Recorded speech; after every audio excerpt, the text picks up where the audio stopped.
Bien, siguiendo con el tema de esta sociedad multiétnica que ha integrado diversas razas en una cultura, una fe común, cada grupo con sus aportes particulares, hagamos alguna referencia a las instituciones o algunas de las instituciones sobre las que se fue modelando esta sociedad. En primer lugar, podemos decir que el Imperio Español, como antiguamente el Imperio Romano, fue un imperio que tuvo como eje la vida urbana, la fundación de ciudades o integración de ciudades ya existentes, que esto también es muy en la línea de lo que había sido el antiguo Imperio Romano. Estas ciudades, cada una era una res pública, una república, una cosa pública, tenía su propio orden interno. La institución que caracterizaba a esa ciudad, al gobierno de esa ciudad, al orden político, al orden de la polis, era el cabildo. Los ayuntamientos en la península, los cabildos aquí en nuestra América.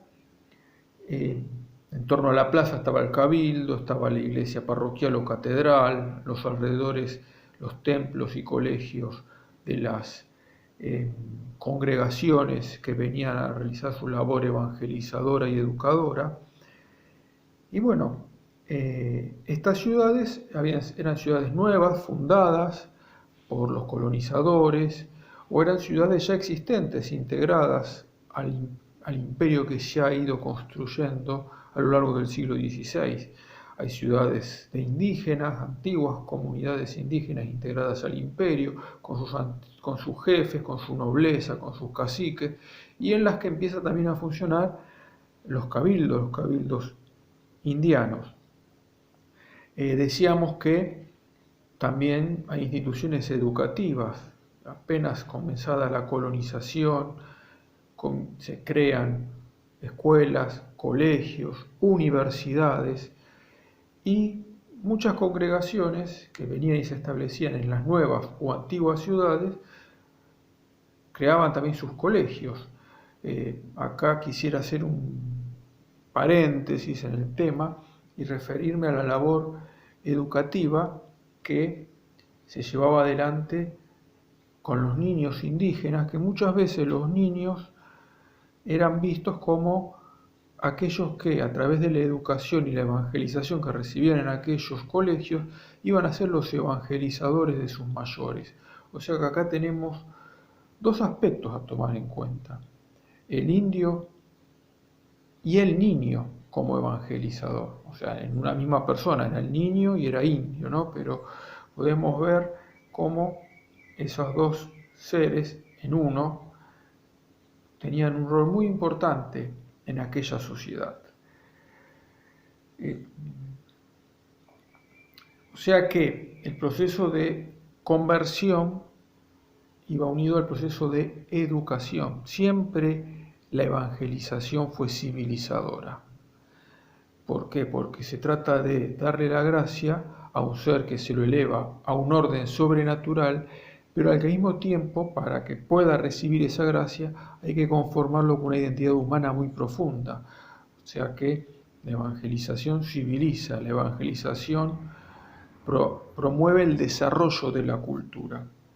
Justamente hay un historiador, Vicente Sierra, que tiene una obra muy importante dedicada, una serie de obras, ¿no?, muy importantes dedicadas al tema de la hispanidad, de la evangelización española, de la colonización, pero en un párrafo que he seleccionado de una obra suya que se llama Así se hizo América, dice: la conversión libera al indio de la pura naturaleza. ¿Por qué? Porque en la antigua cosmovisión el hombre era parte de la naturaleza, en esas concepciones politeístas, paganas, panteístas, es toda una unidad. El hombre, el cosmos, hoy día vemos cómo resurge todo esto de la madre tierra, ¿no? La tierra, la naturaleza está por encima del ser humano, no. La evangelización, la conversión del indio, lo liberaba de la pura naturaleza. Y al descubrirle su valor como persona, ser humano, en el plano natural, hijo de Dios en el plano sobrenatural, La cultura inherente a esa doctrina se trueca en el convertido en parte inseparable de un nuevo ser moral que se ha producido, una persona, un hijo de Dios. Estábamos hablando entonces de esa cultura, esa educación, de esa evangelización que se recibe en las comunidades. Ahora más adelante me voy a referir más detenidamente al tema de la cultura, pero hablando de estas instituciones, de estas ciudades, de estos pueblos, quisiera detenerme un momentito en aquello que fueron las reducciones, o sea, un modo de poder organizar a los pueblos indígenas que puedan tener sus autoridades, sus instituciones, una vida bastante autónoma y todo un proceso de evangelización fueron las reducciones.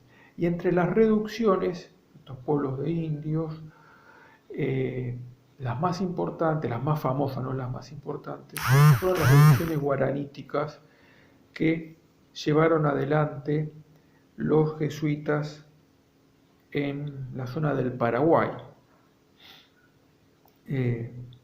Eran pueblos que comienzan a fundarse en 1609, mientras la compañía estuvo aquí durante casi 2 siglos, en las que se crearon talleres, colegios, el cabildo indiano.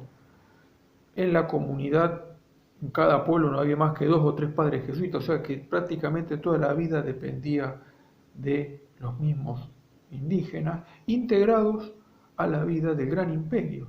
Tengamos en cuenta que en la zona del Río de la Plata, estas reducciones guaraníticas tuvieron sus propios ejércitos, gracias a la labor de un gran jesuita, Antonio Ruiz de Montoya, que marchó de origen peruano, pero que viajó a Madrid para pedir en 1640 al mismo rey Felipe IV que las reducciones puedan tener ejércitos propios para defenderse de las agresiones, sobre todo de los bandeirantes que venían de las zonas del Portugal en ese tiempo.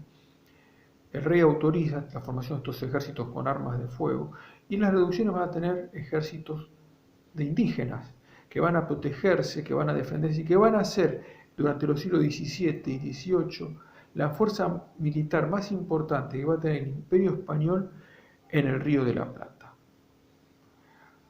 Por otra parte, esas reducciones guaraníticas conservaron la lengua aborigen gracias a la labor de estudios de las lenguas, de la creación de diccionarios, gramáticas guaraníticas y luego los catecismos escritos en esas lenguas, por medio de los cuales los padres jesuitas evangelizaban y educaban a aquellos pueblos. Por lo tanto, podemos ver que este imperio español, estas reducciones, estos pueblos, estas instituciones, tuvieron una gran riqueza, una gran variedad, una gran pluralidad.